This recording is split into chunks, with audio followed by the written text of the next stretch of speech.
थोडे मोठे जाईल चालत तर तुम्ही वेगळं बघताय ती रायगडची तट सरनोबत गावजी लाडी यांची. सर्वांना माहिती आहे शिवरायांचं आराध्य म्हणजे आई जगदंबा. आमचा राघोबा ती जगदंबेचं स्तवन गाईल कलभूषणाने लिहिली.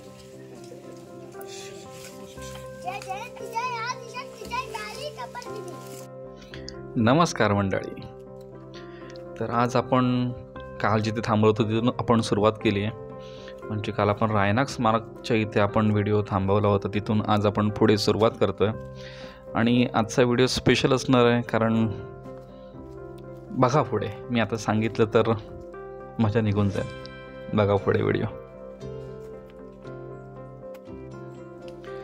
आत्तापर्यंत आम्ही 4 ते 5 किलोमीटर अंतर चाललो होतो, पण कोणाचाही उत्साह कमी झाला नव्हता.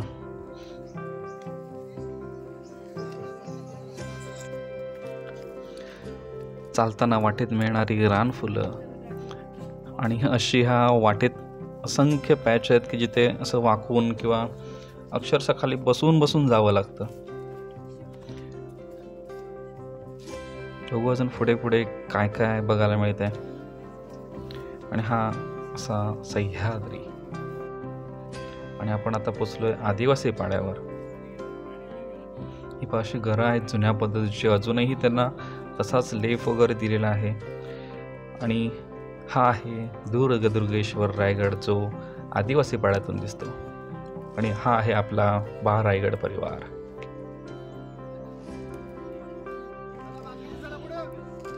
हे पहा दुर्गेश्वर रायगडाचे अजून एक रूप.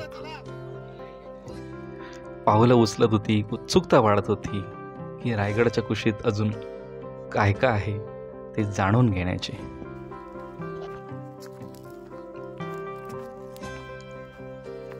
आणि थोडं पुढे आल्यावर हे दिसलं रायगडाचं अजून एक रूप.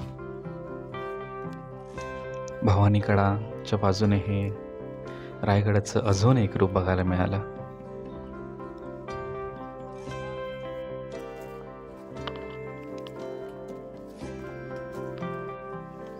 इथून पुढे थोडं चालत आल्यावर ही वाट मिळाली. दोन्ही बाजूने अशी उंच झाडी आहे आणि मधून ही पायवाट. आता इथून थोडंसं खाली उतरायचंय. थोडी घसरणीची वाट आहे, काळजीपूर्वक उतरा. आणि पुन्हा चढायचंय. आतापर्यंत तेच करतोय, थोडंसं खाली उतरतोय, थोडंसं वर चढतोय आणि पुन्हा अशी सुंदर वाट. ऊन तर अंगावर आलंच नाही अजून. ऊन पडलंय पण अजून एवढा गर्द राईमुळे अंगावर ऊन अजिबात नाहीये. आणि इथे सगळेजण आराम करत बसलेत. इथे थोडेसे फोटोज काढले आणि मग पुढच्या प्रवासाला निघतोय आता. हे बघ, असं वाकून चालावं लागतंय. पण वाट एवढी सुंदर आहे ना की अजिबात गरम होत नाहीये आणि एवढी गर्दराई आहे त्यामुळे ऊनही जाणवत नाही आणि त्यामुळे अजिबात दमायला झालं नाहीये. आरामात पूर्ण ट्रेक पूर्ण होतोय.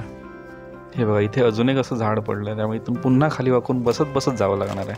हे बघा, आता पण असे खूप पॅच आले. हा एक तसाच पॅच आहे. हे बघा, अक्षरशः 2-2 हात जसं रांग द्यावं लागतं पुढे. हे बघा, पुन्हा तेच आहे पुढे. अक्षरशः बसत रांगत हे असं पुढे जावं लागतंय. पण छान आहे, मजा येते.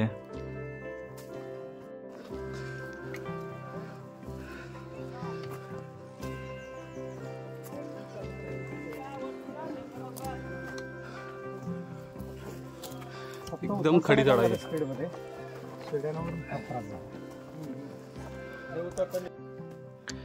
इथली माती निसरडी आहे आणि घसरायला होत आहे, त्यामुळे हा असा रोप बांधल्याने त्या रोपच्या आधाराने वर जातोय. वाघोली खिंडजवळ या खिंडीत थोडा आराम केला आणि आता उतरायचं चालू आहे. आजोबा आपल्यासोबत किती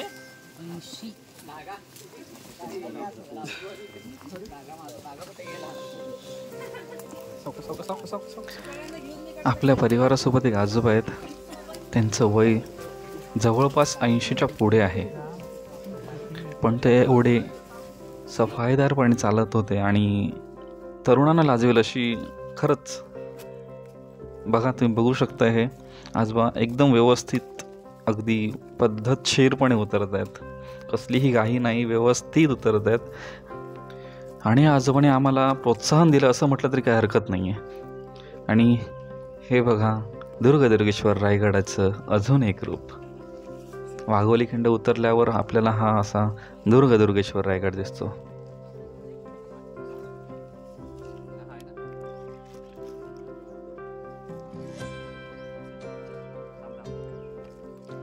सगळ्यांचं 12 रायगड आयोजित दुर्गेश्वर 12 रायगड प्रदक्षिणा मोहीम ही संपूर्ण केल्याबद्दल सगळ्यांचं अभिनंदन.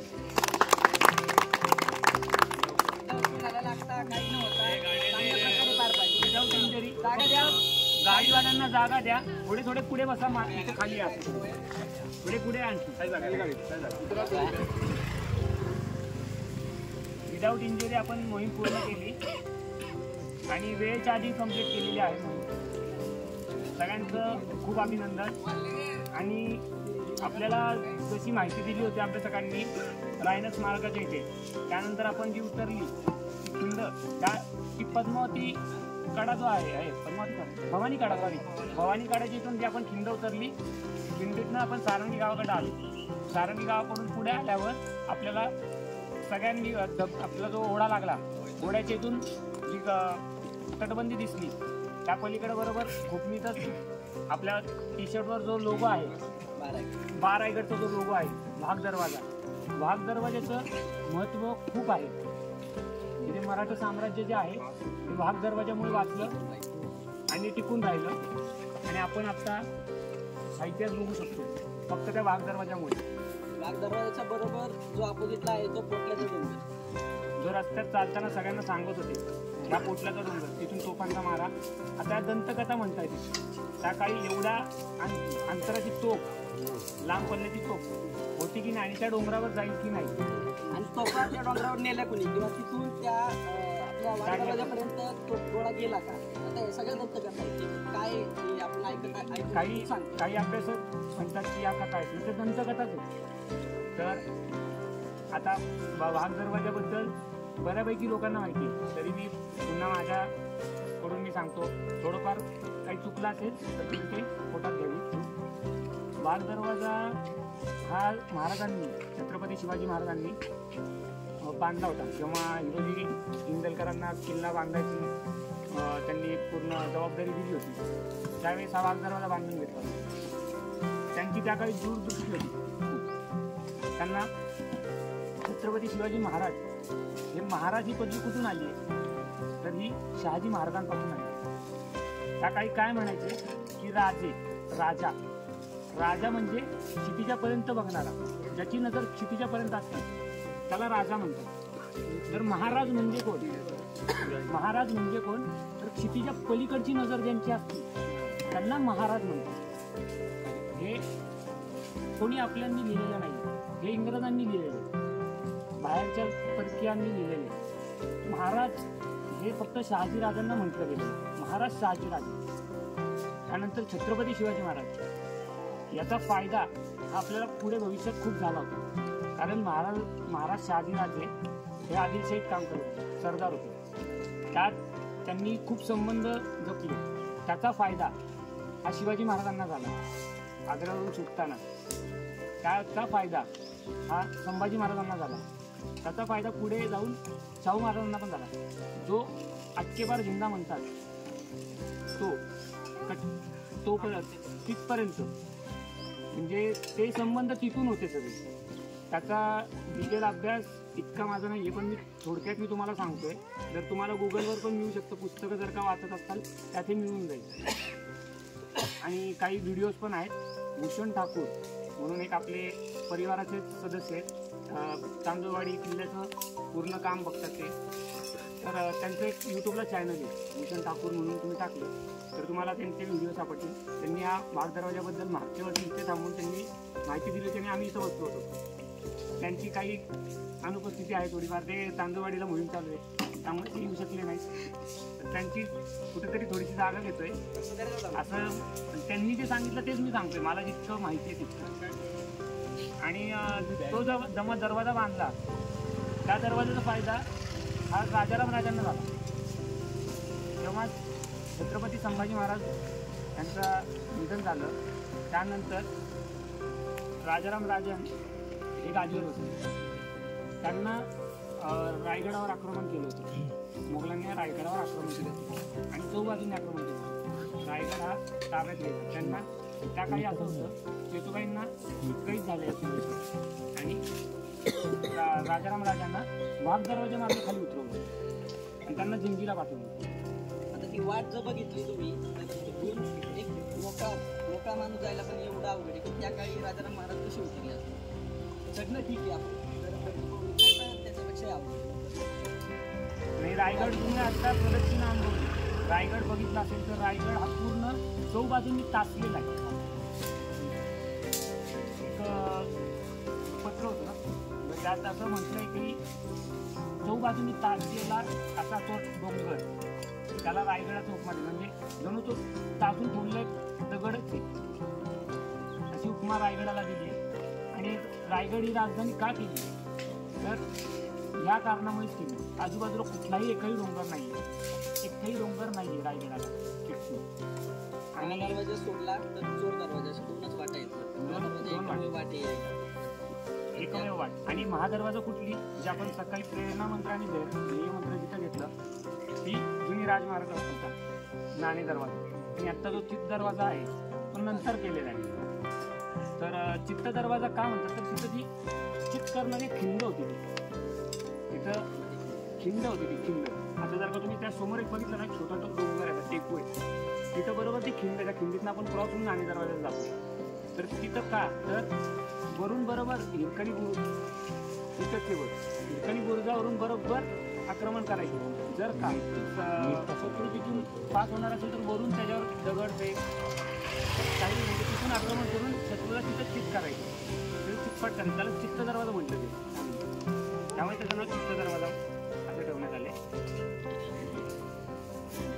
तुझी माहिती तुम्हाला माझ्याकडून काही राहिलं असेल तर प्रथमेश दादा आलेत का? एक मुख्य दरवाजा आणि प्रत्येकाला एक चोर दरवाजा. कुठेही जात नाही. मराठ्यांच्या काळातले जे गड बांधले त्याच्यामध्ये प्रत्येक गडाला एक चोर दरवाजा आहे. एक पळवाट असावी जेणेकरून शत्रूने घेरा घातला काही केलं तरी त्या वाटेने खाली येते. राजगड बघा आता सगळं शेवटचा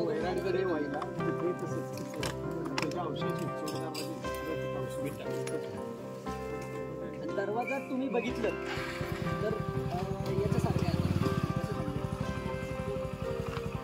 थोडाफार गोमुखीच असं पूर्ण वळून आहे, असं वळून येऊन आत म्हणजे थोडासा गोमुखीच आहे.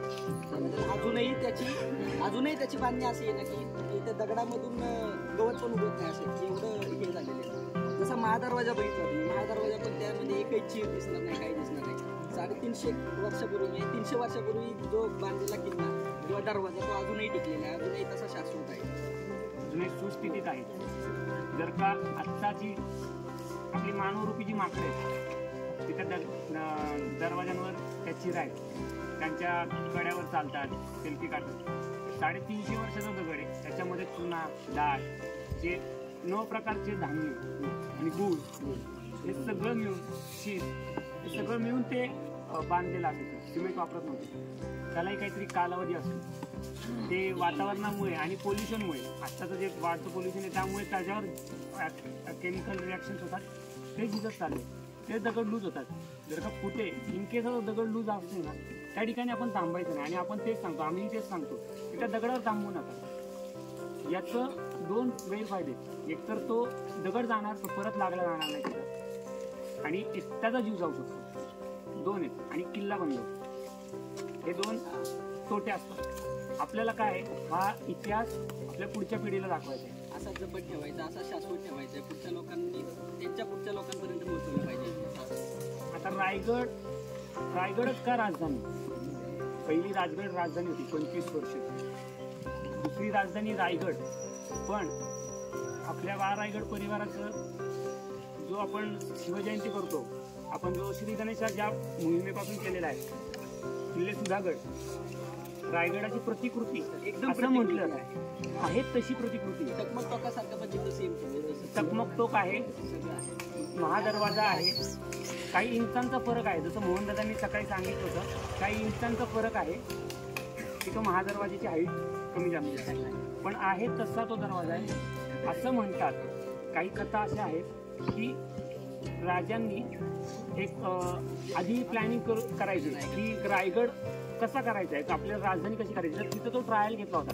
ट्रायल घेताना असा ध्यानात आला त्यांच्या, आजूबाजूला भरपूर डोंगर आहेत, म्हणजे किल्ले झाला, तैलवैला झाला, सरसगड झाला, घनगड झाला, हे सगळे समोर समोर आहे. टोपीचा किल्ला म्हणजे सरसगड, हे सगळे समोर समोर किल्ले आहेत, शेजारी शेजारी किल्ले आहेत. आक्रमण कुठून येऊ शकतं, ही राजधानी सुरक्षित नाही असं म्हणण्यात आलं. त्यानंतर रायगड हा विचार केला. रायगडचं त्या काळचा दृष्टिकोन बघितला, पूर्ण आजही म्हणजे पूर्ण आत्ताही आहे तसं आहे रायगड. वरच्या ज्या इंग्रजांनी आक्रमण केल्यामुळे ज्या वास्तू नष्ट झालेल्या आहेत, त्या लाकडी वास्तू बांधकाम होतं ते नष्ट झालं, बाकी जगली आहे तसे रखाने आहे तसे विचारायचे. त्याच्यावर लाकडी रखाने असेल, म्हणजे लाकडी छप्पर वगैरे जे काही ते जाळून त्यांनी नष्ट केले. आणि रायगडावर बोलायला खूप काही. आपण सगळ्यांना एक छंद माहिती असेल, तुम्ही गाणं म्हणता त्याला, काही लोक रिंगटोन म्हणतात, कविता म्हणतात, की राजा शिवछत्रपतींचं जी सिरियल यायची मालिका, त्या मालिकेला शीर्षक गीत म्हणून होतं, इंद्रजी मी जृंभकर वाढावं संभकर. तो जे काय छंद आहे, तो छंद हा रायगडावर हे झाला, महाराजांसमोर कवी कलशांनी मांडला. कवी कलश म्हणजे आपले संभाजी राजांचे परममित्र, की त्यांच्यासोबत मारायला तयार झाले, मैत्री असावी तर ती कवी कलशांसारखी असावी असं म्हणतात. तर कवी कलश हे उत्तरेहून महाराष्ट्रात जेव्हा आले, दख्खनेत आले, तर त्यांना भेटायचं होतं शिवाजी महाराज हे कसे आहेत, छत्रपती शिवाजी महाराज हे कसे आहेत, तर त्यांना बघायचं होतं. तर ते आले आणि सर्वसामान्यांना बालेकिल्ल्यावर एंट्री नसायची, तर ते जगदीश्वराच्या इथं राहायचे. एक 2-4 दिवस राहिले. तिथले सेवक त्यांना खूप त्रास देत होते, तुम्ही काय नाही. तो त्यांच्या डोक्यात एकच असायचं कवी कलशांचं, की आम्हाला फक्त छत्रपती शिवाजी महाराजांना भेटायचं, माझ्याकडे काही आहे, मला त्यांच्यासमोर सादर करायचं आहे, तुम्ही मला परमिशन द्या. त्यांना कोण परमिशन देत नव्हतं. एक दिवस असा आला की साधू वेशात, धोतर, पांढरा सदरा आणि काही सवंगडी घेऊन एक इसम आपल्या मंदिरात गेला, जगदीश्वराच्या पाया वगैरे पडला, सगळं झालं, दर्शन घेतलं, बाहेर आला अभिषेक करून. आणि कवी कलश सकाळी त्या दिवशी लवकर उठले. 2-4 दिवस त्यांनी जज केलं. आणि जरा ते जे 4-5 लोक जे यायचे ते जरा चांगल्या घराण्यातले वाटत होते. त्यांना वाटलं असेल की हे महाराजांच्या जवळचे कुठेतरी असतील, यांच्यासमोर आपण हातापाया पडलं तर आपल्याला कुठेतरी संधी मिळेल की महाराजांसमोर जायचं. तर त्यांनी असा निर्णय घेतला, त्यांच्यासमोर गेले, हातापाया पडल्या, तरी त्या लोकांनी त्यांना केलं. त्या ठिकाणी त्यातले व्यक्ती जी असली होती, व्यक्तिमत्व जे असलं होतं की त्यांनी काय बोल, तर त्या ठिकाणी ते खूप म्हणजे त्यांना खूप फोर्स केला. ते नाही, मग त्यावेळेस त्यांना नाही का काय चल बोल असं समज की आम्हीच महाराज आहोत, आम्ही त्यांच्यापर्यंत पोहोचलो असं त्यांना जेव्हा बोललं, नाहीतर तुला इथंच तुझं जे काय असेल ते संपवावं लागेल. आणि अन्न पाणी काय म्हणजे त्यांचं जेवण वगैरे सगळं बंद होतं. ते म्हणजे एक बुकता असल्यास म्हणजे उपवास करून बसले होते त्या ठिकाणी. आणि तेव्हा खूप वैतागून त्यांनी शेवटी आता ठीक आहे म्हणून त्यांनी तो छंद इंद्रजिनी जृंभपर बाळव सहंबपर रावण संग्रंभपर रघुकुल राजे पवन डावाधुमदुंड परत चित्तामृग झुंड परत भूषण विकुंड परत जैसे मृग राजे तेजतम अंश परत कन्नजिनी कंस परत तेवमलिच्छ वंश परत शेर शिवराजे. हा जो छंद आहे हा त्यांच्यासमोर जेव्हा सादर केला, हा भरपूर वेळा सादर करायला होता, खूप वेळा सादर करायला. ठीक आहे म्हणते ते वैतागले, नाही म्हणणार ना ते बस नाही म्हणणार म्हणजे. त्यानंतर त्यांनी काय केलं, तू म्हणजे त्या कवी कलशांना म्हणाले तू बाबा ये सदरेवर. त्यांना आनंद खूप म्हणजे पोटात मावत नव्हतं. मग मस्त आंघोळ वगैरे पुन्हा केली, मस्त सदरेवर गेले. जेव्हा नगरखान्यातून आत गेले, सदरेवर सिंहासन आहे त्या ठिकाणी पाहिलं दर्शन घेऊन. जी मूर्ती बसली होती समोर ती सकाळी भेटलेली इसम होती की छत्रपती शिवाजी महाराजांनी स्वतः ऐकलं होतं ते, की त्यांनाही म्हणजे की माझं कौतुक इतकं कोण करू शकतं, हे म्हणजे खूप मोठं कौतुक होतं त्यांच्यासाठी, की त्यांना ते म्हणजे सारखं सारखं ऐकू वाटत होतं. आणि त्यानंतर त्यांना बोलवलं आणि मग राजकवी म्हणून त्यांना एक पदवी देण्यात आली पुढे.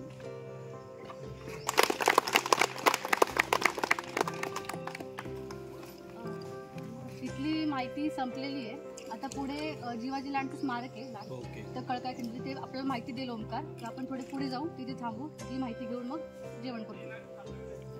चला. रायगड परिवाराकडून मिळेल तेवढी माहिती घेऊन आता आपण पुढच्या प्रवासाला निघतोय आणि समोर पाहतोय दुर्गेश्वर रायगड.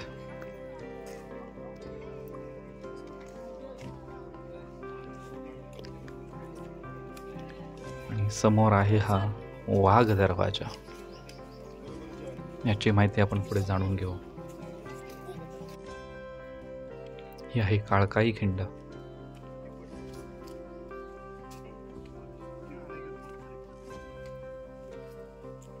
चला जाऊया पुढे.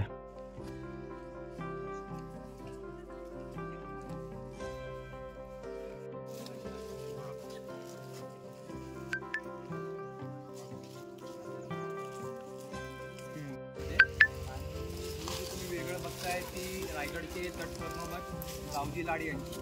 तर वीरगळाचा अर्थ सांगतो. वीरगळ म्हणजे पराक्रम गाजवलेल्या वीरांची साक्ष देणारे इतिहासातील पुरावे. त्या काळी त्यांनी काही पराक्रम गाजवलं असेल ती ओळख म्हणून त्यांच्या स्मरणार्थ ही बांधली, त्याला वीरगळ म्हणतात. तर या वीरगळीची जी झालेली युद्धाची आपण थोडक्यात माहिती, पार्श्वभूमी आणि इतिहासात याची मुळे कुठपर्यंत गेलेली आहेत त्याची थोडक्यात माहिती घेऊया. तर सुरुवातीची म्हणते की 1669मध्ये शिवाजी महाराजांनी जंजिरेगड किल्ल्यांवरती जंजिरा जिंकण्याची मोहीम काढली होती. त्यावेळी जंजिराचा सिद्धी होता सिद्धी फतेह खान. तर महाराजांनी त्यावेळी जंजिराची चारही बाजूने कोंडी करून टाकली होती. मोगलांकडून पण मोगलांचा एक शासक होता लोधी खान, त्याच्याकडूनही जंजिराला काही मदत मिळणार नाही याची पण तजवीज केली होती. आणि तुर्तेकडूनही कोणता आरमारी मदत मिळणार नाही याची पण तजवीज केली होती. आणि बराच जवळपास 6 ते 7 महिने वेढ्या दिल्यानंतर सिद्धी फतेह खान जंजिरा महाराजांना द्यायला तयार झाला. पण त्यावेळी सिद्धी फतेह खानाकडे 3 कर्तबगार गुलाम होते, सिद्धी संबूळ, सिद्धी खैरियत खान आणि सिद्धी याकूब. तर त्यांना जेव्हा हे कळालं की जंजिरा मराठ्यांच्या हवाली करण्यात येतोय, त्यांनी अंतर्गत मसलत केली आणि तत्कालीन जंजिराचा सिद्धी होता फतेह खान त्याला कैद केले आणि त्या जागी सिद्धी संबूळ सत्ता जंजिराचा प्रमुख झाला. तर या सर्व राजकारणामुळे आणि त्यानंतर औरंगजेबाने देखील मदत केल्यामुळे महाराजांचा त्यावेळी जंजिरा घेण्याचा डाव फसला. त्यानंतर थोडं इतर पुढे 1680मध्ये 3 एप्रिल 1680 रोजी महाराजांचं निधन झालं. त्यानंतर थोड्याच वर्षांनी संभाजी महाराजांच्या 1689मध्ये औरंगजेबाने निर्मम हत्या केली. त्यानंतर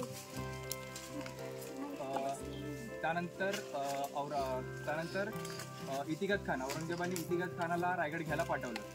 तर त्याने वेढा चालवून थोड्या महिन्यानंतर फितुरी करून रायगड काबीज केला.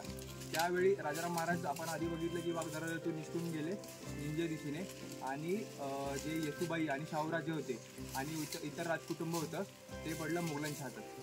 तर ते जवळपास 1707पर्यंत जेव्हा औरंगजेबाचा मृत्यू झाला तोपर्यंत ते सर्व कैदेतच होते.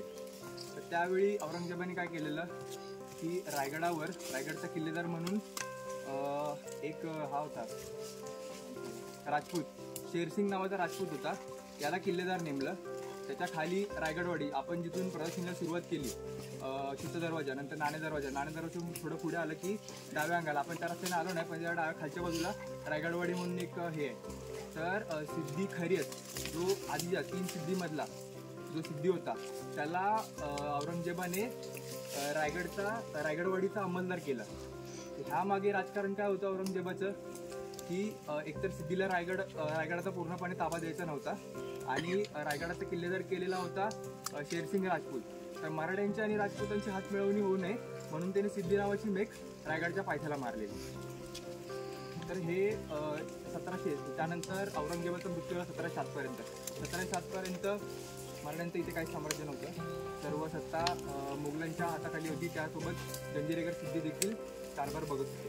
त्यानंतर जेव्हा औरंगजेब वारला त्यानंतर इतिकाद खानाने जुल्फिकार खान याने रायगड घेतला. त्याने तत्कालीन बादशाच्या वतीने शाहू महाराजांना मुक्त केलं आणि सांगितलं की तुम्हाला आम्ही तुमचं स्वराज्य परत देत आहोत, तुम्ही जाऊन सांभाळा. तर पण त्यावेळी परिस्थिती अशी होती की त्यावेळी राजारामांच्या पत्नी ताराराणी या स्वराज्य सांभाळत होत्या. जेव्हा शाहू महाराज परत आले तेव्हा शाहू महाराज आणि ताराराणीमध्ये अंतर्गत वाद झाले सत्तेवरून. त्याच्यामध्ये एक बरीच वर्ष गेली. त्यानंतर शाहू महाराजांनी 1736 रायगड जिंकला. त्यावेळी रायगडाचा किल्लेदार आणि रायगडचा पूर्ण अंमल होता सिद्धी अंबर नावाच्या हप्त्याकडे. तर त्यावेळी त्याच्याकडून शाहू महाराजांनी रायगड घेतला आणि त्यावेळी सिद्धी अंबर रायगडावर नव्हता, तो जंजिरात होता. त्याला जेव्हा हे कळालं की मराठ्यांनी रायगड घेतलाय तेव्हा तो रायगड परत घेण्यासाठी रायगड दिशेने आला. आणि त्यावेळी एवढी चोख व्यवस्था लावली होती. गड घेतला होता पण आजूबाजूचा प्रदेश होता तो थोड्याफार प्रमाणात मुघलांच्या ताब्यात होता. तर त्याने येऊन पाचड, रायगडवाडी आणि आसपासचा प्रदेश इकडे सगळे आपल्या ठाणी मांडली, चौक्या बसवल्या आणि रायगडाला वेढा देण्याच्या तयारीत लागला तो. आणि ह्याच्या आधी सिद्दी खैरियत खान जेव्हा रायगडवाडीचा अंमलदार होता तेव्हा त्याने स्वतःला राहण्यासाठी एक कोट बांधून घेतला होता. त्याला त्यावेळी खैरियत खानाचा कोट असं देखील म्हटलं जायचं. तर तो सिद्धी अंबर जेव्हा तिकडे आला रायगडवाडीत राहायला, म्हणजे खाना देऊन जेव्हा तो बसला होता तेव्हा तो त्या कोटामध्येच राहिला. शाहू महाराजांना जेव्हा हे कळालं की सिद्धी अंबर परत रायगड घेण्यासाठी येतोय तर त्यांनी पेशवे बाजीराव, त्यांचे बंधू चिमाजी अप्पा आणि सोबत उदाजी पवार असे अनेक सरदारांसोबत फौज पाठवली आणि त्यांना सांगितलं की रायगडाचा ताबा आणि आजूबाजूच्या सगळ्या प्रदेशाचा ताबा परत घ्या. तर त्यानुसार बाजीराव पेशवे, चिमाजी अप्पा वगैरे सगळे आले आणि त्यांनी रायगडवाडी, पाचाड इथे सिद्धाची ठाणी होती तिथे हल्ला केला आणि मराठे आणि जंजिरेकर सिद्धांचं घनघोर युद्ध झालं. त्याचवेळी गडावरून गडाचे तटात सरनोबत होते जिवाजी लाड. ते खाली जसा मराठ्यांनी हल्ला सुरू केला त्याचवेळी त्यांनी देखील गडावरून उतरून महादरवाजा आणि मदार मोर्चा नावाची एक जागा आहे, मधली माची. मदार म्हणजे मध्यभाग आणि मोर्चा म्हणजे माती जिथे तोफा वगैरे लावल्या जायच्या. तर त्या दोन भागात देखील सिद्धीने मोर्चा लावलेला, फौजा त्याच्या तिकडे ठाणबंद होत्या. तर शिवाजी लाड गडावरून गडाचे दरवाजे उघडले आणि त्यांनी ज्या 2 चौक्या होत्या सिद्धीच्या त्या देखील कापून काढल्या आणि तसंच लढत लढत लढत ते आले काळकाई खिंडीपर्यंत. आणि थोडं सैन्य जसं लढत गेले तसं थोडं सैन्य तिथल्या पारासाठी लावलं आणि जसं ते खाली गडाच्या खाली उतरले आजूबाजूच्या प्रदेश काळकाई खिंड वगैरे या भागात देखील त्यांच्या चौक्या होत्या. तर इकडे जेव्हा ते लढायला आले त्यावेळी परत एकदा सिद्धीचं सैन्य आणि मराठ्यांची परत युद्ध जिंकलं आणि त्या युद्धात शिवाजी लाड मारले गेले. तर त्यांच्या स्मरणार्थ त्यांची विरगळ इथे बांधलेली आहे. तर शिवाजी नाव फक्त आपल्याला एक नाव माहिती आहे, त्यांच्यासारखे असंख्य ज्ञात अज्ञात असे अनेक वीर आहेत ज्यांनी या रायगडाला स्वतंत्र करण्यासाठी आणि स्वराज्याला स्वतंत्र करण्यासाठी आपल्या प्राणांची आहुती दिली आहे. तर यांच्या विरगळीच्या साक्षीनेच आपण त्या सर्व वीरांना विनम्र अभिवादन करू.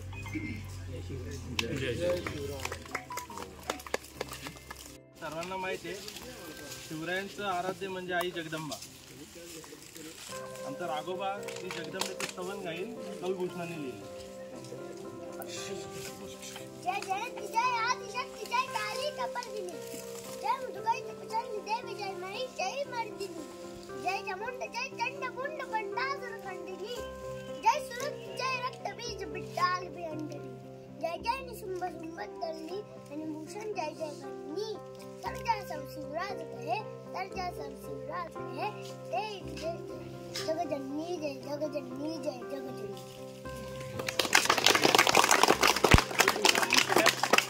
त्यांचा शिवराज भूषण त्यातली सगळ्यात पहिली कविता ही आहे की त्यांनी भवानीला म्हणजे जगदंबेला निवेदन केलंय, एक मागणं मागितलंय की हा सिंहासारखा जो आहे शिवराय याला तू एवढं बळ दे की हे म्लेंच्या मागलेले त्यांना मारण्यासाठी बळ दे आणि शिवरायांना विजय दे. हे पहिलं छंद लिहिलंय कविभूषणात. ते हे छंद होतं जगदंबेचं स्तवन.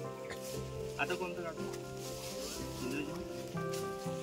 आपल्याला सगळ्यांना माहिती आहे इंद्रजिमी जंबूपर तो सर्वांचा ओळखीचा आणि आवडता छंद आहे. बोलून इंद्रजिमी जंबूपर बांडव सुवंपर रावणचा दंबपर रघुकुल राजा वनबारी बहापर संपुनती नापर दो सहस्र बहापर राम राजा दावा दोंडपर सीतामुख दोंडपर भूषण दोंडपर जय शंभूराज जय तमान से पर कान्हाजी कंस पर तो मिलित चवंश पर शेर शिवराज हा छंद सगळ्यांनाच माहिती आहे इंद्रजिमी जंबूपर. त्यातला अजून असे खूप छंद आहेत. चंपा शिवराज झाला किंवा त्यातला एक छंद आहे दिल्लीपती दिग्गज के शेर शिवराज आहे. कविभूषणांनी ना मराठ्यांचं जे लिहिलं ना फक्त मराठ्यांमध्ये शाही शिवाजी महाराजांचे वडील आपले शहाजीराजे आणि शिवाजी महाराज या दोघांचीच नावं ह्याच्यात टाकलेत त्यांच्या ग्रंथांमध्ये, दोन्ही पण ग्रंथांमध्ये. बाकी कुठल्याच लढाईचं वर्णन केलं, सगळ्या लढाईचं वर्णन केलंय. म्हणजे सालेरची लढाई झाली, बेलसरची लढाई झाली, सगळ्या लढाईचं वर्णन केलं. पण कुठल्या सरदाराचं नाव, मराठी सरदाराचं नाव त्यांनी टाकलं नाही. पण जे समोरचे जे आहेत ना त्या सगळ्या मुघल सरदारांची नावं बऱ्याचदा कविभूषणांनी टाकली आहेत. तर त्यातला ना मेजर पार्ट म्हणजे त्या ग्रंथाचा मेजर पार्ट आहे तो. दोघांमधली तफावत काय, औरंगजेब आणि महाराज यांच्यामधली तफावत आहे. तर त्यातला एक दिल्लीपती दिग्गज के शेर म्हणजे औरंगजेबच्या वरती कसा छत्रपती शिवाजी महाराज आहे, दिल्लीपती दिग्गज तो स्वतः, म्हणजे त्याचं पण वर्णन करताना कविभूषणांनी तो ग्रेट होता असंच केलंय की तो खूप शूर होता, म्हणजे त्याची सत्ता खूप मोठी होती. पण त्याच्याही श्रेष्ठ कविभूषणांनी शिवरायांना कसं म्हटलंय ते तो बोलेल. भारत के कुमोपदान बंदावन धरणी के दिवर पे किरण जमा कन सके कने के काम देव हु के कंठ नील काइटा पे काल का व्यंग अपदेवा भूषण वनद जो जालिम के सचपति पन्नक के कुल के प्रबल पचराले रावण के राम कार्त बिज को परशुराम दिल्लीपति दिग्गज के शेर शिवराज. आपण बघितलं मगाशी दादा बोलले की औरंगजेब स्वतः कधी महाराष्ट्रात आला नाही, तो सरदारांनाच पाठवत होता. पण त्याचे सरदार पण यायला तयार नव्हते. तो यायचा, तो सरदार येण्याच्या मागचं कारण म्हणजे औरंगजेब त्यांच्यावर नेहमी जबरदस्ती करायचा. तुम्हाला जायचंच आहे आणि शिवरायांना दक्षिणेत जाऊन शिवरायांना हरवायचंय. तर शिवरायांकडे म्हणजे दक्षिणेत येऊन महाराष्ट्रावर चढाई करणे हे कोणाची इच्छाच नसायची. त्यांच्या मनात जी भीती होती सरदारांच्या मनात, मुघल सरदारांच्या मनात, ती पण कविभूषणांनी लिहून ठेवलेली आहे. जोरी केला जाईल मिलावून नसते जोरी हरी खंड खंड सुपती समाज भूषण असा मरुमा बला को पुकारे चिन चिल लट परी जल्दी आज पे कबे उन्हें रावण के अटक उड़त आई देखो कहे नव रंग जेब साई सितराज पे बिक मांगे खाए बिन मत सब्र है पर जय हजरत महाबली शेर शिवराज पाए.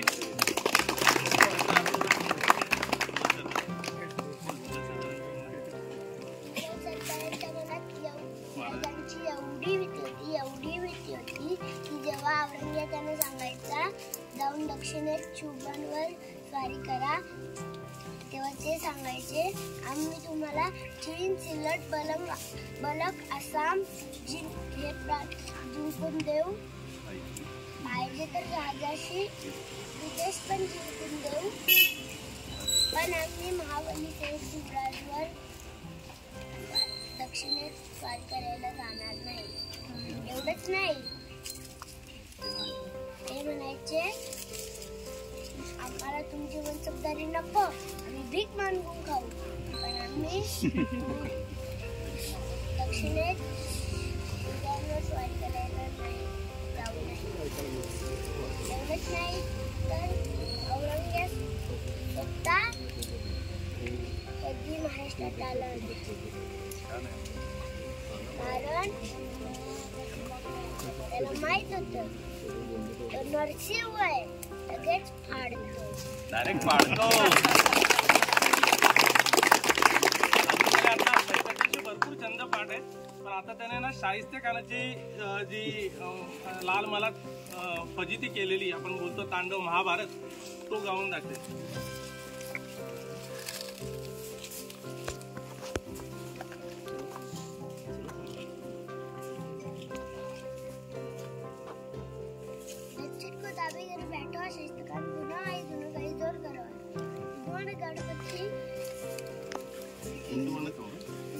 कंब गणपति दल थंब भूषण भैया की साफ पार को मनसबदार चौकीदार गंजा महाराज ने मचाया महाभारत सो भारत को सुबह शिवाजी जी 200 आदमी को जितियो जंग हजार असवार को त्याचा आता पूर्ण पाठण झाला, चालू आहे त्याचं हे पाठांतर. पण त्याचा अर्थ असा आहे की जेव्हा साहित्यकार लाल महालामध्ये येऊन बसलेला त्याच्याकडे 1 लाख फौज होती आणि महाराज फक्त 200 को शिवाजी ही 200 आदमी सो फक्त 200 आदमी 200 मावळे घेऊन आतमध्ये घुसले आणि तिथे महाभारत मांडला. एकही मावळा न मरता शाहिस्त्याची बोटं कापून महाराज सुखरूप राजगडावर परत आले. हे त्या कवितेचं वर्णन आहे. शेर शिवराज. आपली पुढची पिढी जर का अशी घडत असेल तर असं निश्चित आहे की आपला रायगड आणि आपला सह्याद्री हा असं संवर्धन करून व्यवस्थित राहील. तर आपल्याला संवर्धनामध्ये आपले हात यायला पाहिजे एवढीच अपेक्षा करतो. जय शिवराय. सगळ्यांनी जेवायला. जय शिवराय सगळ्यांना. माझं नाव जितेंद्र ढगे. बारागड परिवार आयोजित रायगड प्रदक्षिणा आपण जवळपास पूर्ण केलेली आहे. पूर्ण म्हणजे थोडासा राहिलं आहे, आपण जवळपास पूर्णच म्हणता येईल. तर आपण जेव्हा रायगडावरती जातो किंवा रायगड फिरतो, आपण नेहमीच रायगड महाराजांची समाधी झाली, नगारखाना झाला, होळी जमा झाला, ह्या ज्या सगळ्या वास्तू आहेत त्या सगळ्या आपल्याला खूप जास्त आकर्षित करतात. प्रत्येकाचं काहीतरी एक वेगवेगळं त्याचं एक वैशिष्ट्य आहे. वेगवेगळ्या जागा वेगवेगळ्या त्याचा म्हणजे नाही का त्यावेळेचा प्रत्येक वेळेचा एक जागेचं वेगळं महत्त्व आहे. त्यानुसारच महाराजांनी ज्यावेळेस रायगडची निवड केली, हा राजधानीचा किल्ला म्हणून रायगड निवडला. जो यांचा यादवांचा जो किल्ला होता देवगिरीचा, तो सर्वांचं त्यावेळेस आकर्षण होता. यादवांचा जो देवगिरीचा किल्ला आहे तो सर्वांचं आकर्षण आहे. त्याच्या चारी बाजूनी खंदक आहे, त्यामध्ये मगर सोडल्यात. तर अलिबागचे त्याची जी बांधणीची वैशिष्ट्य होती ते सगळ्यांना आकर्षित होती. ते सगळे त्या लोभात होत्या किल्ल्याच्या, त्या देवगिरीच्या किल्ल्यात सगळ्यांचा लोभ होता. पण महाराजांची दूरदृष्टी एवढी होती की महाराजांना तो किल्ला, महाराज म्हणायचे तो किल्ला जरी कसा पण असला तरी पण त्याला दरवाजा एकच. शत्रूंनी जर तेवढ्या ज्या बाजूच्या जेवढ्या हे आहेत ते खंदक वगैरे ते सगळ्यांवरती मात करून जर शत्रू जर आतमध्ये घुसला किल्ल्यात तर मग तुम्हाला तिथं एक तर मरण आहे किंवा आपला तिथं विजय आपला होऊ शकत नाही. तो किल्ला शेवटी जाणार. महाराजांची ही दूरदृष्टी होती. त्यामुळे महाराजांनी जो निवड करताना किल्ला बांधला म्हणजे इतक्या उंचीवर, इथल्या आसपास कुठल्याच परिसरामध्ये रायगडा एवढी उंची कोणाची नाही. शिवाय एकच कातळ, एकच वेगळा दगड, याच्या व्यतिरिक्त याला दुसरं हे नाही.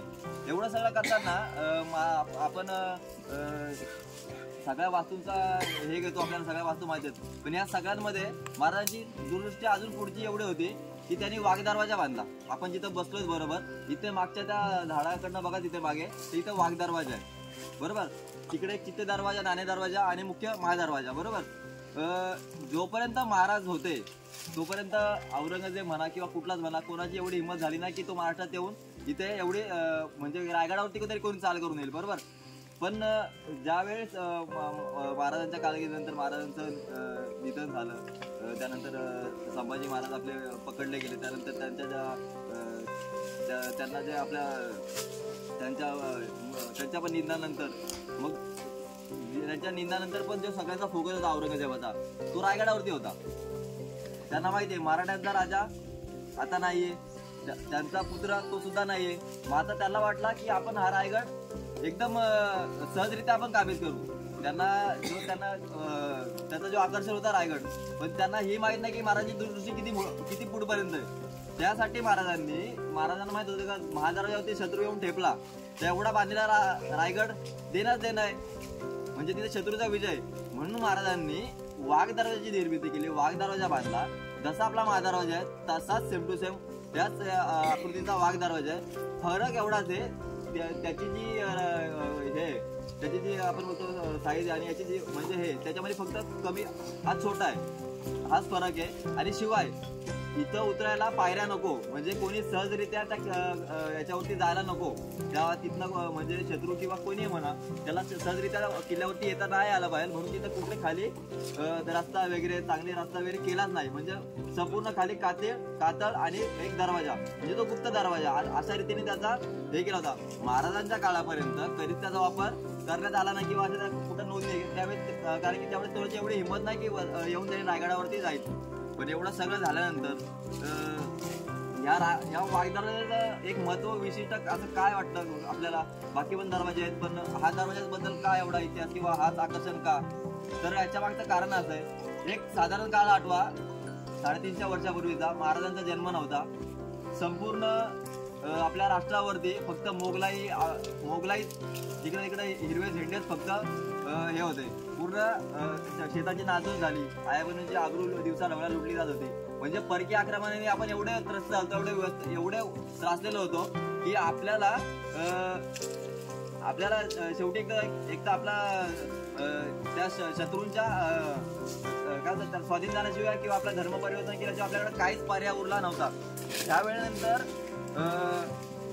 शहाजी महाराज स्वप्न बघतात स्वराज्याचं. त्यानंतर मग छत्रपती शिवाजी महाराजांचा जन्म होतो, मग शिवनेरी, मग नंतर मग मोठे होतात. त्यानंतरचा प्रवास तोरणा घेतला. त्यानंतर मग अफजल खानाला मारला, शाहिस्त खानाची बोटं छाटली, आग्र्याची सुटका, अशा कितीतरी घटना झाल्या, कितीतरी लढाई झाल्या, अशा कारकिर्दी झाल्या. त्यानंतर एवढं सगळं करून परत आपल्या स्वतःचा राज्याभिषेक केला आणि मराठ्यांचं साम्राज्य निर्माण केलं. ही एवढी सगळी 50 वर्षाची धावपळ, या सगळ्या 50 वर्षाचा संघर्ष एवढा करून नंतर मग आपल्यानंतर छत्रपती धर्मवीर संभाजी महाराजांनी खचून जाता तिथून पुढे त्यांनी आपला लढाई चालू केला.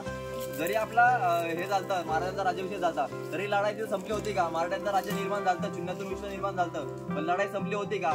आक्रमण झाली किंवा शत्रू झाला, अजून पण आपल्या दारावरती ठोकावूनच होते. त्यानंतर ज्यावेळेस परत संभाजी महाराजांचा त्यांचं निधन झालं किंवा आपण बोलतो त्यांना एकदम आपला अजून पण हृदय गैरवून होतं का ती घटना आठवतात, अजून आपल्याला सगळ्यांना थरकाप होतो आपल्या अंगाचा. अशी जी घटना झाली, ह्यानंतर सुद्धा मराठे कधी खचून नाही गेले. ह्या सगळ्यांनंतर सुद्धा मराठ्यांनी आपली ताकद तशीच ठेवली. आणि त्यानंतर जसं संभाजी महाराजांचं निधन झालं, औरंगजेबाने लगेच जुल्फिर खानाला रायगड काबीज करायला पाठवलं की त्यांना वाटलं आता मराठ्यांचे दोन्ही राज्य गेलेत, आपण रायगड सहजरित्या काबीज करू. एवढं सगळं असताना राजाराम महाराज आणि पूर्ण जे राजघराणं होतं सगळं रायगडावरती होतं. पूर्ण राजघराणं रायगडावरती आहे. आता जर का जुल्फिर खानाने पूर्ण रायगडाच वेढा घातला, एवढा मोठा परीघ, आता विचार करा आपण 7 तास झाले चालतोय, एवढा ते पण दमून भागून त्या 7 तासामध्ये एवढ्या मोठ्या परिघामध्ये पूर्ण वेढा घातला.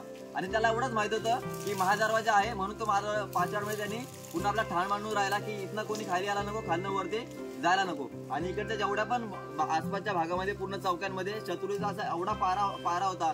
म्हणजे बोलतात की जे सैन्य होतं औरंगजेबाचं, त्याच्या ज्या पगड्या असतात त्या धुळीत पडून त्यांच्या रायगडाच्या मातीची धूळ प्रत्येकाच्या याला लागली होती. म्हणजे ते एवढे कंटाळले होते, म्हणजे त्याचा एवढा पारा त्याचा कडक होता. आणि जो जुल्फिर खान होता तो बरोबर पाचाडच्या समोरच्या बाजूला जिथं महाराजा जिथं सहजरित्या आपल्याला दिसतं अशा भागात समोर उभा होता. त्याला इतकं माहित नाही की महाराजांची दूरदृष्टी किती आहे, तुम्ही किती पुढच्यात. महाराजांनी एवढ्या 50 वर्षा कारकिर्दीमध्ये शून्यातून विश्व निर्माण केलं, स्वराज्य निर्माण केलं. तर मग स्वराज्य निर्माण केलं की त्यांना पुढची दूरदृष्टी किती आपली, त्यांना हे नाही माहिती वाघ दरवाजा पण आहे मागून. म्हणजे प्रत्येकाचं आकर्षण काय होतं, महादरवाजा. म्हणजे ज्या काही खलबत्ती होतील, जे कोण शत्रू आपला म्हणजे राजघराणं उतरेल चढेल किंवा काही पण इथं घडामोड होईल, त्याला एकच जागा आहे ती म्हणजे महादरवाजा. बाकीचे कडे बघता कोणाची हिंमत नाही की उतरायला. पण जो वाघ दरवाजा महाराजांनी तेव्हा रायगड निर्मिती करताना बांधून घेतला होता, त्याचा उपयोग आता झाला. म्हणजे जे मराठ्यांची जी वंशवळ होती, एवढा वर्षाचा संघर्ष होता, तो आपल्याला आवरीत पुढे चालू ठेवायचा होता. तो चालू ठेवण्यासाठी त्याचा पूर्ण उपयोग त्यावेळेस झाला. राजाराम महाराज आणि जे इतर राजघराणं होते त्यावेळेस तिथे असे त्या वाघ दरवाजाने उतरून नंतर मग जिंजीत गेले. आणि जिंजीवरनं त्यांनी पूर्ण मग तिकडनंच आपला जो मराठ्यांचा किंवा ती लढत बोलतो आपण, एक लढत एक आग असते प्रत्येकावर, ती आपली मराठ्यांची जी आग होती ती तिथूनच ते करत राहिले. मग जशी जशी परिस्थिती राजकीय आणि जशी जशी परिस्थिती बदलत गेली तशी नंतर मग पुन्हा महाराष्ट्रामध्ये पुन्हा सत्ता काबीज करण्याची ती ज्या हालचाली असतात त्या चालू झाल्या. म्हणजे हा वाघ दरवाजाकडे बघताना आपली दृष्टी एवढीच असली पाहिजे की ह्या एका दरवाजामुळं मराठा जो साम्राज्य होतं त्याची पूर्ण वंशवळ आणि जी ताकद आपण जी होतो आग आहे ती आवरीत पुढे चालू ठेवण्यासाठी त्या दरवाजाने आपल्याला किती जास्त आपल्याला हे केले आपल्याला, म्हणजे त्याचं किती बलिदान आहे, त्याचं किती योगदान आहे या सर्व ऐतिहासिक घटनांमध्ये हे आपल्याला वाघदरवाजाकडनं बघताना समजतो. वाघाच्या जबडा असा वाघाचा जसा जबडा असतो त्या जबड्यात तसा जबडा असावा म्हणून तसा तो वाघदरवाजा आहे. म्हणून इथून आपण ज्यावेळेस बघतो त्यावेळेस इथून बघा कधी पण यासाठी त्यावेळेस आपल्याला असं दिसेल की तो वाघदरवाजा आहे. आपण इतर त्याची आपण आता जातात दोर वगैरे लावून तर आपल्याला आकर्षण होतं. त्यामागचा जो इतिहास आहे किंवा त्याच्या मागची जी लढत आहे ती आपण जाणवण्याचा आणि सांगण्याचा मी प्रयत्न केला.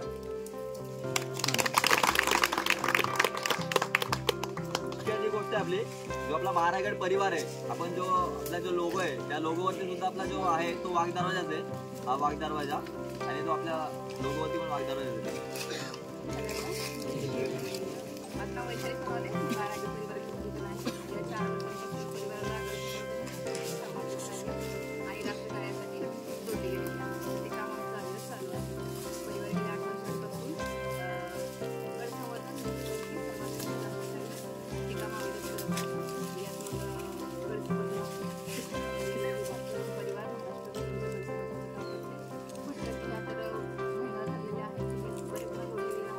वारंवार तुम्ही भटकंती परिवारासोबत करत या आणि परिवाराचा हा एवढा विश्वास तुम्ही दाखवला आहे की आज तुमची राहते आणि आम्हाला त्याचा आनंद आहे की बाबा जी लोक आहेत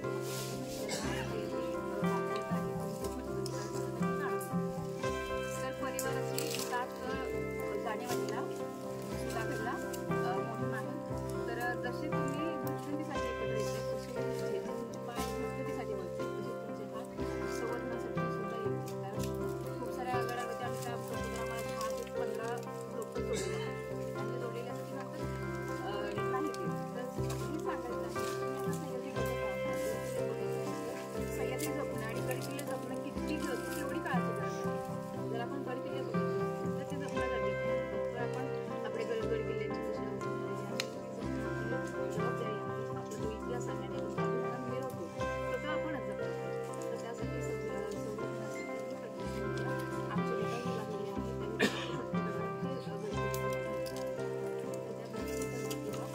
आणि जो तुम्ही शिवाजी महाराज जय म्हणून जो रिकाम होणार त्याचं होणार तर तुम्ही ऋणमुक्त होण्याचा प्रयत्न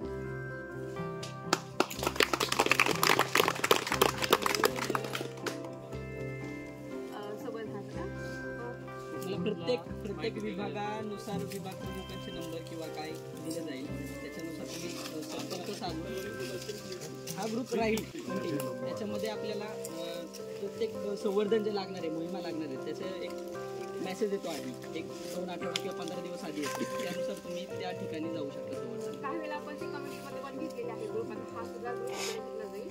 तर त्याच्यावर तुम्हाला गड संवर्धनाच्या पोस्ट पण येतील. त्यानंतर कामानं त्याच्या पण पोस्ट येत राहतील. ट्रेकिंगच्या पण येत राहतील.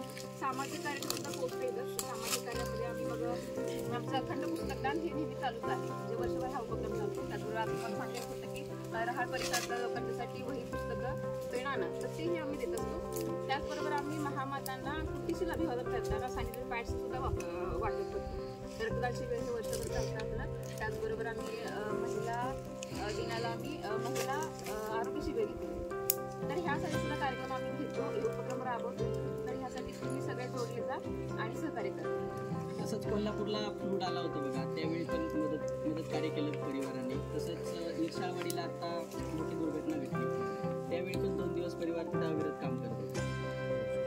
त्यासाठी सुद्धा आपल्याला परिवाराला पुरस्कार मिळाले. परिवाराने पुरस्कारासाठी कधी काम केलं नाही पण एक वाहवा व्हावी किंवा त्याला त्या परिवाराला काम करायला प्रेरणा मिळाली म्हणून ते पुरस्कार आम्हाला दिले गेले. तर ते आम्ही त्याच्याकडे त्या दृष्टीने बघतो. तर त्यासाठी सुद्धा आपल्याला व्हाईट आर्मी शौर्य पुरस्कार मिळालेला आहे.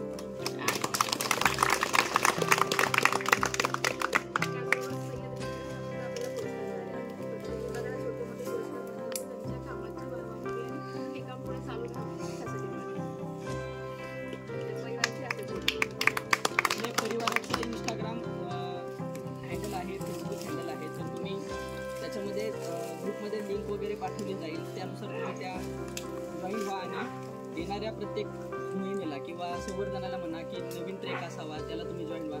मोस्ट ऑफ संवर्धनाला तुम्ही आलात, याच्यापैकी 200-250 लोक आहेत, त्यातले 100 लोक जरी तयार झाली किंवा आलीत रेग्युलर आली संवर्धनाला तरी ते या मोहिमेचं सार्थक झाल्यासारखं होईल. याच्या मागचं कारण एवढंच आहे, आपल्याला संवर्धनाला लोक जमा व्हावे, दुसरं काही नाही. मला अजून एक गोष्ट आवडून सांगायची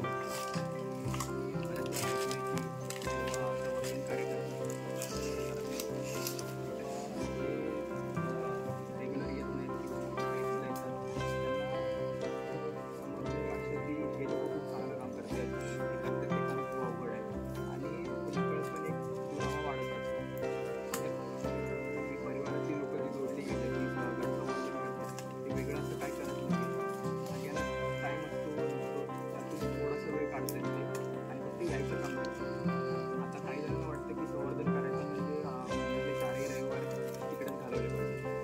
सुरुवात करा, 1 रविवार या 2 महिने येऊ नका, सुरुवात तरी करा. त्यामुळे जी नकळत जी दरी निर्माण झाली, जे लोक कार्य करतात आणि त्यांची कार्य करायची इच्छा आहे पण काही कारणास्तव जमत नाही किंवा करत नाही, ती दरी कमी होण्याचं तरी ते काम करतं. म्हणून आपल्या संस्थेचं नाव देखील बघा, महारायगड परिवार आहे. परिवार तुम्ही एकदा या, नंतर गॅप पडू द्या, नका येऊ, पण कधीतरी मनात होईलच नाही की बरेच एकदा गेलेलो खूप गॅप पडला आहे, एकदा तरी जाऊन येऊ. हेच कार्य करायचं आहे. नावामागचं देखील मोटिव्ह आहे महारायगड परिवार. तर आपण तुम्ही आल्या ट्रेकला संवर्धनात जरी आला नसाल तरी आता आल्या म्हटल्यावर तुम्ही परिवारच झाला. आपण सर्व एक परिवार आहोत. असं म्हणू नका की काही लीड करणार हे परिवाराचे लीडर्स आहेत, आम्ही पार्टिसिपेंट्स आहेत. आपण सर्व परिवार आहोत. परिवारासारखं घ्या याला आणि असं तुमच्या आमच्यासारखं आम्ही याला चालू होतो समजा की एखाद्या ट्रेकला आलो होतो, त्याच्यानंतर काम करत करत इथं असतो.